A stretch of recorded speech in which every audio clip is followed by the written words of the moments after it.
प्यारे देशवासियों, आज हम भारत का राष्ट्रीय पर्व 26 जनवरी मना रहे हैं। भारतवर्ष के लिए ये दिन बड़ा ही ऐतिहासिक है।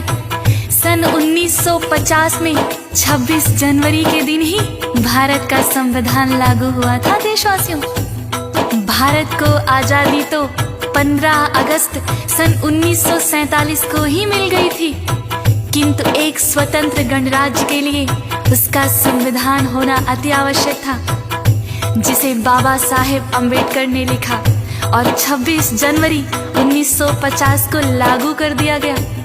किंतु देशवासियों, भारत की आजादी में अनेक वीर और वीरांगनाओं की महत्वपूर्ण भूमिका रही है। हम उन सभी वीरों को शत शत नमन करते हैं। अनेकों वीर वीरांगनाएं तो ऐसे हैं जिनका हम नाम तक नहीं जानते।